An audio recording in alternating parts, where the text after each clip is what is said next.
Welcome, everyone, to What's in Store, the show where we cover hot topics at the cross-section of retail and real estate. I'm Karly Iacono, and I'm joined by my co-host, Chris Ressa. Chris, good morning. How are you this lovely day? I'm doing great. How are you? Good, good. Glad to hear it. I know you were on a whirlwind real estate tour. Tell us where you went. I went to like 7 states in 36 hours and 4 time zones. So I've been all over. It was wild. It was a whirlwind tour, looking at some properties to buy, and got back last night. And I'm going to take it easy this weekend. That has to be some sort of record. I don't even know how you get to that many states in 36 hours. So I'd love to see the map with the push pins to see how that worked out. That's amazing. I'll tell you all about it offline. It was insane. So I hope it was productive and glad you're back. Yes. So thank you to everyone listening for tuning in for this month's What's in Store. We're always happy to have you. Today we are covering something I think kind of fun. It's the state of Americans' push towards a more active lifestyle. And what does that change in behavior mean for retail real estate? And it really touches several sectors. Sporting goods, fitness, and sports entertainment are the 3 largest that benefit from this new trend. So we're going to go through each and talk about what we're seeing based on new consumer behavior and what tenants are benefiting. Let's go. So just broadly, Chris, let's start with why we think there's been a shift. We know there was COVID, everyone was locked up, and they, were forced to do things different, maybe go outside for a hike, maybe pick up golf, things they hadn't done. I know that's a big one. Why else do you think consumers are shifting to this new lifestyle? I don't personally think it's because their doctors are telling them to. So what else is driving the change in behavior in your mind? Any ideas? I mean, I think first off, if you went to I think there's conflicting data around the changing behaviors, right? With on one hand, you might read a study on kids that are playing video games longer than ever, and on the other hand, you see Lululemon and the athleisure craze and what's going on. And so I think there's some conflicting data about lifestyle, and I'm not professing to be an expert in lifestyle, but what I would say is that I think there's a lot of with social media and the sharing of information at such a rapid speed, there's definitely a lot out there in showing on what you can do outside of the home. And I think people have gravitated to that. And that's leading to a lot of different things. Like, I wonder if the pickleball craze would be as high as it is today in 1997 as fast. I think it would be hard. I'm not sure I would know what pickleball is if it wasn't because of social media. And so that leads to a lot of different things, right? You see all these fitness influencers online. You see, like, on my news feed, I'm a sports fanatic. I see like all these sports clips coming on. And so I think that leads to people I think we're a nation that does like to try things, and we're out there trying new things, whether it's pickleball or whether it's your kids to soccer. And so that's one. And I think the next thing is there's a lot of innovation happening. Technology and is really helping. TV is really helping. But I think there's been a lot of innovation happening in the spaces, and I think that's getting people excited about being outside. I love that you just tied TV to increased fitness, but visibility. I know what you meant, but it's a funny correlation. Also, the rise of fitness trackers, right? Absolutely everybody seems to have an Apple Watch. I know I'm wearing one, a Fitbit, something, and we're becoming a lot more conscious about how we live and the data. And the last thing I would bring up is the mindset of Gen Z. There's been a lot of studies on, as a generation, how they're spending their time. And they seem to be much more health focused, fitness, active lifestyle minded, all the way from the Lululemon insanity that's happening through actually going and doing sports, not just wearing the athleisure day to day. Yeah, So interesting confluence of factors happening right now, but hopefully all for the good. hopefully. Hopefully. So let's go through the different sectors and kick it off with sporting goods. There's been, of course, there's a wide swath of tenants here, but a few let's touch on, starting with Dick's Sporting Goods. So we know they have some new concepts coming out. I was reading about their Dick's House of Sports, I think it's called, right? Where they Yeah. have everything you can imagine, from a track to a high-tech batting cages, rock climbing walls, golf simulators. It's really an immersive experience, which of course is intended to drive sales. So I thought that was very interesting. What are you seeing in the sporting goods space from new concepts, and how is that driving growth in your opinion? So I think the first one I think of is Dick's Sporting Goods. They are certainly innovating and doing really unique things. They have the House of Sports concept. They have their traditional concept. They have public lands, and we're under construction on a traditional Dick's Sporting Goods right now, and it's going to be the second one of the newest prototype. I think it's the second. The first one was in South Bend of their traditional store. It is a fabulous store. I'm excited. We're set to deliver sometime in September or October. I forget the exact date. And then you go into public lands, which is a cool, like, outdoorsy store. House of Sports is this unbelievable immersive experience, and they're doing things with sports teams and all this stuff. And I think it's getting consumers excited about the sporting goods sector. And there's a lot of new sports, and so they have all those products. There's a ton of new gear there, and then the sport fashion apparel, the athletic, the fashion athletic apparel is on fire.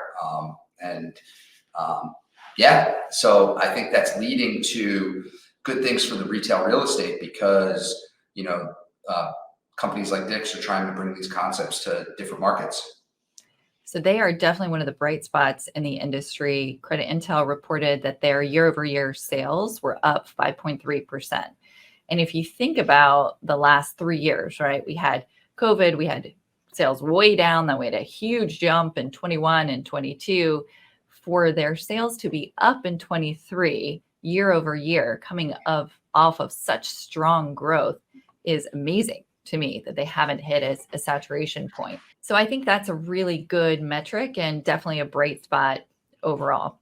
Yeah, I think growing sales are always a good sign, especially given some volatility in the capital markets and the noise in the headlines today.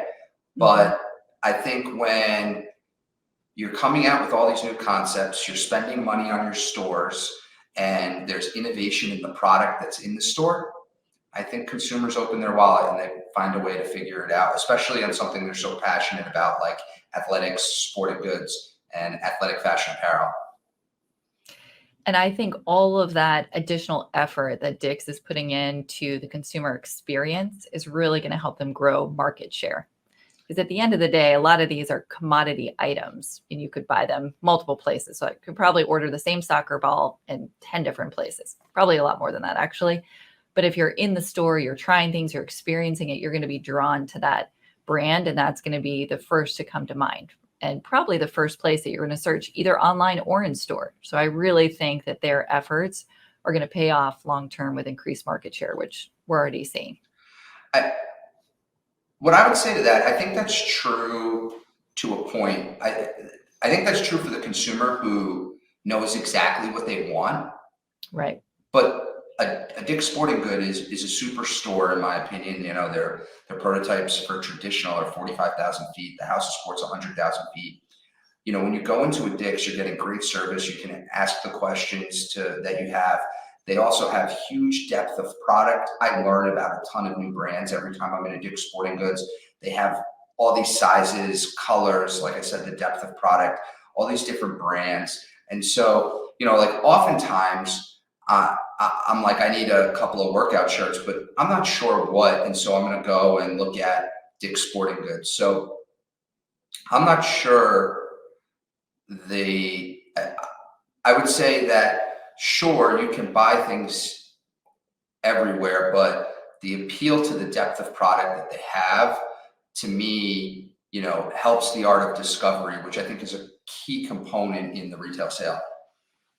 I love that you brought that up. Art of discovery is such a nice way to say that because it's true, right? It's Yeah, maybe not as commoditized as I was simplifying it to say that there are so many variations. And you probably have people who are new to some of these sports or exploring or upgrading, and they do need the knowledge from the store associates and they need to try things, test them. So you're right.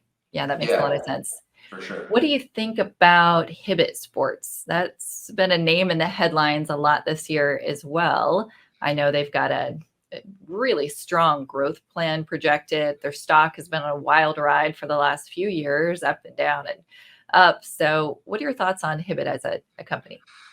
So I've been a landlord of Hibbett for a long time, love Hibbett. I think, the sporting goods sector is just overall to me more exciting than it's ever been with the innovation. So you have Dick's Sporting Goods, we talked about that. You have Academy, who's starting to expand in new markets, which is a great company, and they offer a real awesome value experience to the consumer.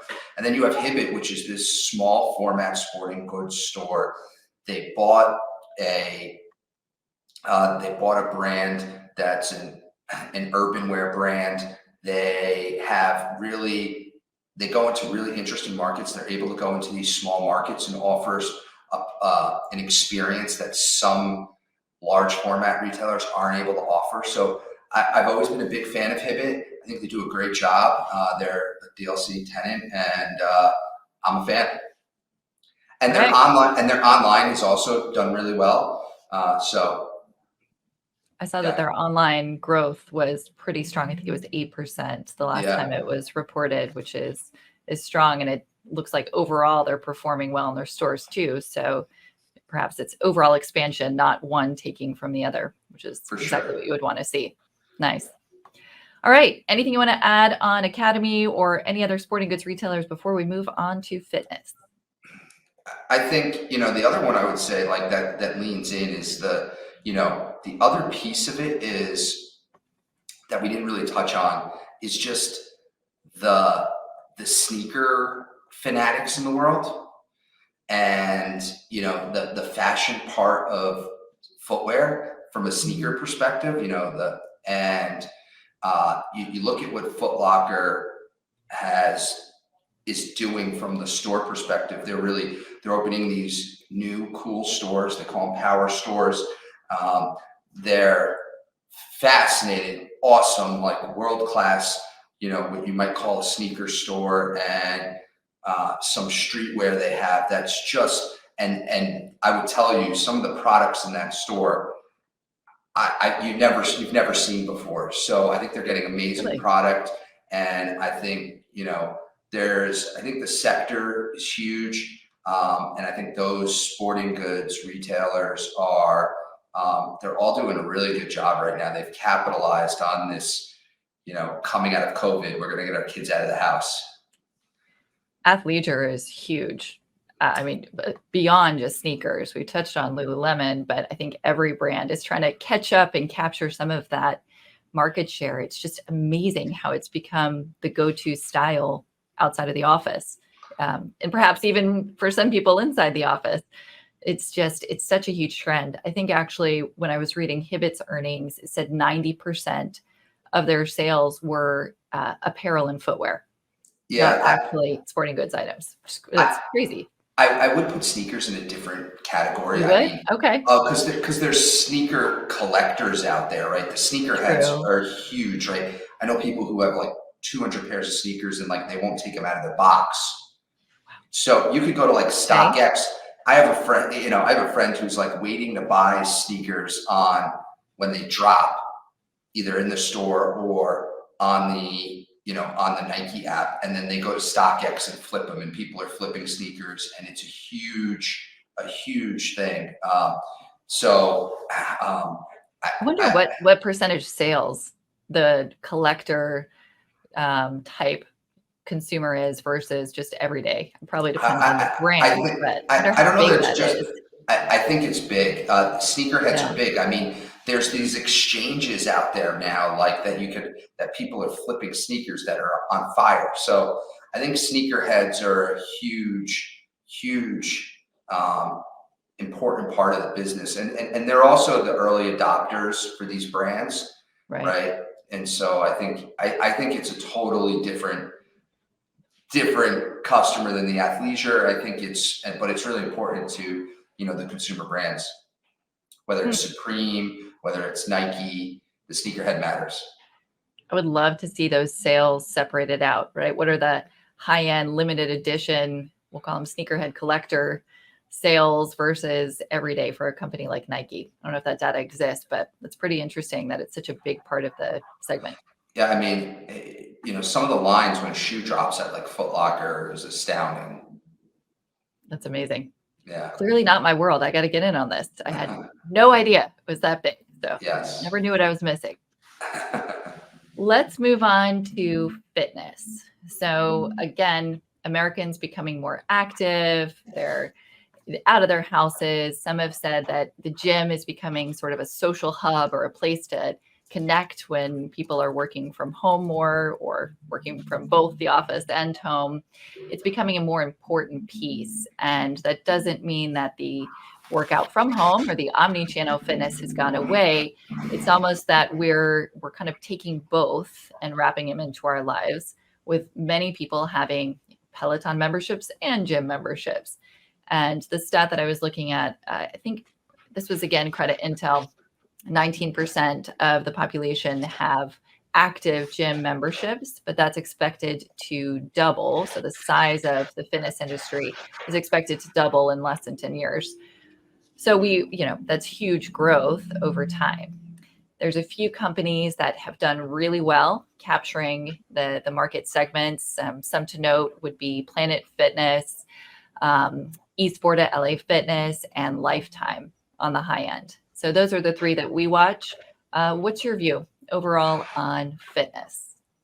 I think that the first thing I think about is I love that stat you said. I talk about this all the time, which I think Americans miss. Like only 19% of Americans have a gym membership. So there's huge opportunity in the fitness. Now, one Right. of the things, if you talk to the gym operators, that, Planet broke the mold, which was, getting the non-gym members to actually start going to the gym in the 80s was really hard. Okay. And when Planet, broke the mold with, the membership pricing and figured the model out, that really, I think, was a breakthrough in the fitness industry. And then you started seeing, the competitive pricing throughout from all these other gyms. So I think it's done a lot for real estate, because for a long time, it was a challenge to get a fitness center into a shopping center because of restrictions. I think that's the tailwind. I think everyone knows that gyms belong in shopping centers. They create new traffic. People come on a regular basis. And at the end of the day, the two arguments were always, one, parking, and two, um, you know, does someone go to the gym, get sweaty, and then go shop? And the first one on parking, I think there's been a lot of debunking of this myth that, like, a lot of peak retail times are not peak workout times. Mhm. However, the fact that someone's so used to going to the shopping center with such a repeatable visit, when they're going there all the time, it makes it a lot more convenient for them when they decide to go shopping to go to that shopping center. So I think that's, Attention, yeah. And then right? I think attention. And then I think the last thing, I think there's been this huge push into these, class fitness and alternative fitness that I think Mhm. has really been a boon to the shopping center space. You've got from Orange Theory to Stretch Lab to, the rowing places to F45 to hot yoga.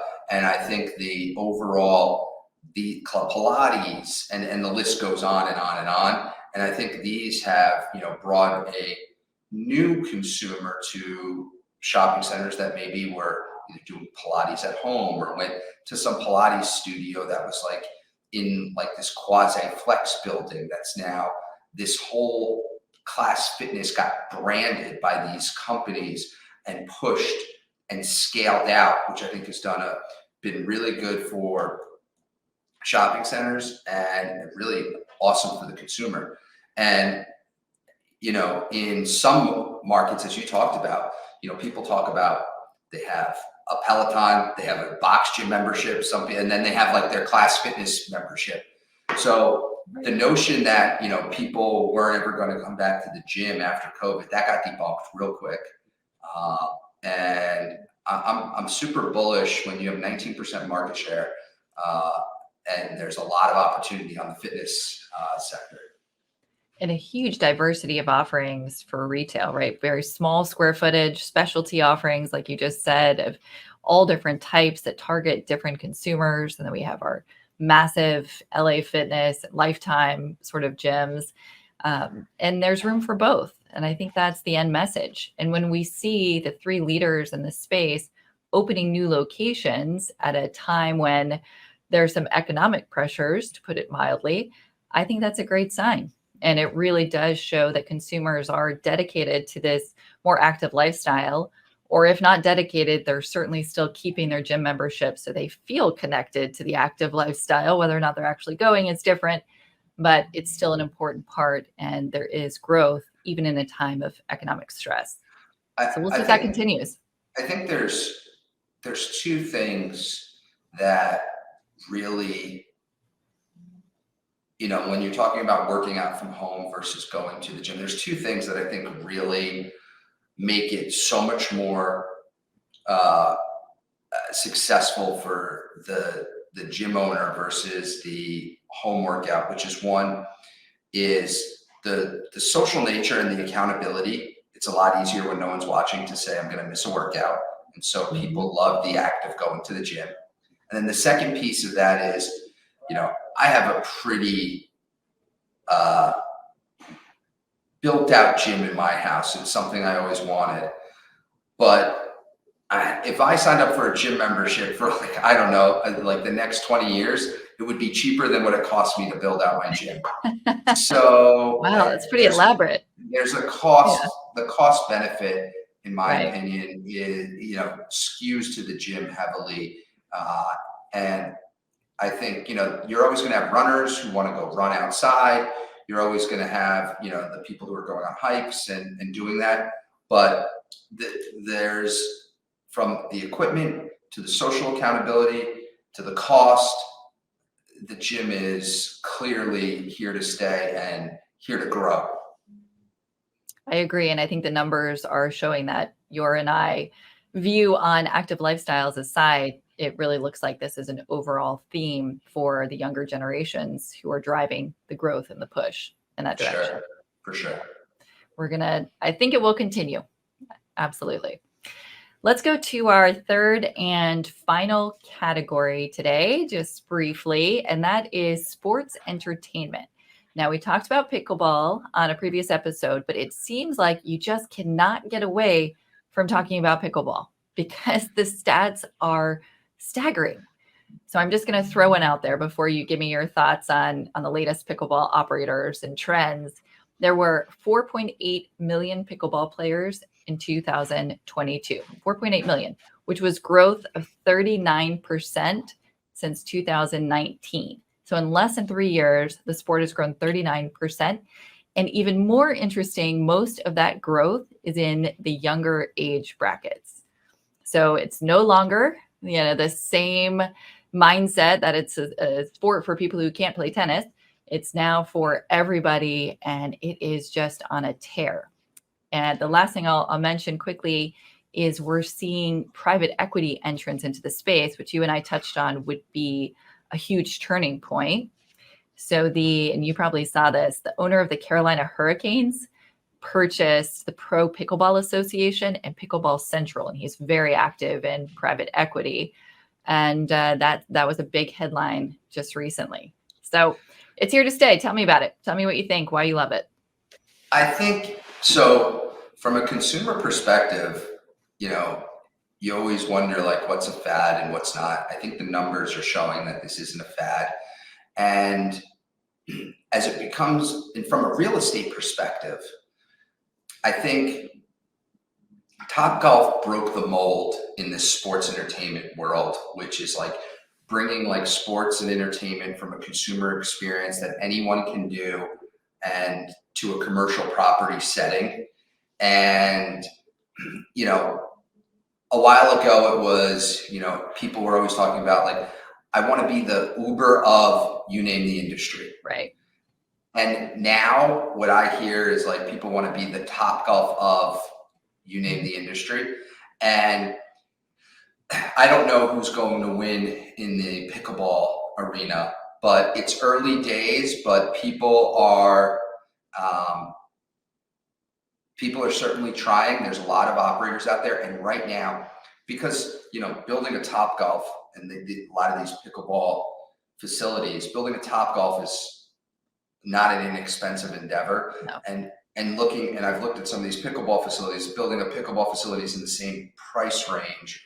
And so the whole capital credit going into it is, I think, what the slow piece is right now. But as soon as someone starts to, really get this, it's definitely going to take off. And there's a couple of operators out there who are starting to grow. I think, there's Ace Pickleball, there's Chicken and Pickle. And I think that you're about to start seeing a significant more of these. And I'm sure one or two will take the reins and scale like other industries. Right now, you have a lot of like tennis courts that offer pickleball and like, things like this, but like these massive facilities, which I think change the dynamic of commercial real estate properties. Someone told me, I don't know what the number is. Maybe there's 100 open in the US under, I don't know if any one operator's got 20 yet. So the runway is huge and there's a lot of opportunity. So we'll see. I think one thing of note is that what is really driving some of these big concepts, not the like tennis court pickleball, meaning like the tennis court that offers pickleball, but these large commercial facilities, is the food and beverage. And it's a large component of the volume that these facilities are producing. And so you wouldn't have the food and beverage without the sports entertainment. But I do think it's an important stat of note that the food and beverage is really driving the sales volumes in these places. And that's really the difference between a sport experience and an overall entertainment experience, right? Yeah. Is the meshing of those two. I was at a golf simulator recently that just opened, and there were, I don't know, maybe 10 rooms that all had full service, menus, bar menus, beautiful build outs. And then there was a complete restaurant bar and kind of joint area as well. Beautiful, absolutely like fantastic build out. And I thought, gosh, even if you didn't play golf or you didn't want to pick up a club, what a great place to meet with friends. And obviously that's what they were going for, which ties back to your point at the very beginning of the episode of the driver of social media and experiences and people seeing other people getting out and doing different things and wanting to do the same. Yeah. I think the food and beverage element makes it a joint experience, and the sports is just something you can point to say, well, I went and did XYZ with my friends or family, whomever it is, right? So I think that adding that element makes any of these experiences, which would be more limited, much broader in appeal. For sure. So we'll see what's next. Maybe ping pong. I mean, there's just endless ideas here that you can partner with food and beverage. So it's going to be fun. Kickball. What was it? Kickball. Kickball. Kickball. Pitball. Okay. No, kickball. Kickball. Okay, kickball. I always liked kickball. Okay. All right. You start that up. We'll get a group together. All right. This was a lot of fun. It's a sector that I think we all should keep watching as it emerges, and hopefully the trends continue to be as positive as they have been the last few years. To everyone watching, that was this month's episode of What's in Store, covering Americans' push towards an active lifestyle and how it affects retail real estate. I'm Karly Iacono, and Chris, so glad you could be here as well. Thank you. Thanks, everyone. We'll see you again next month. Take care. Audio Jungle.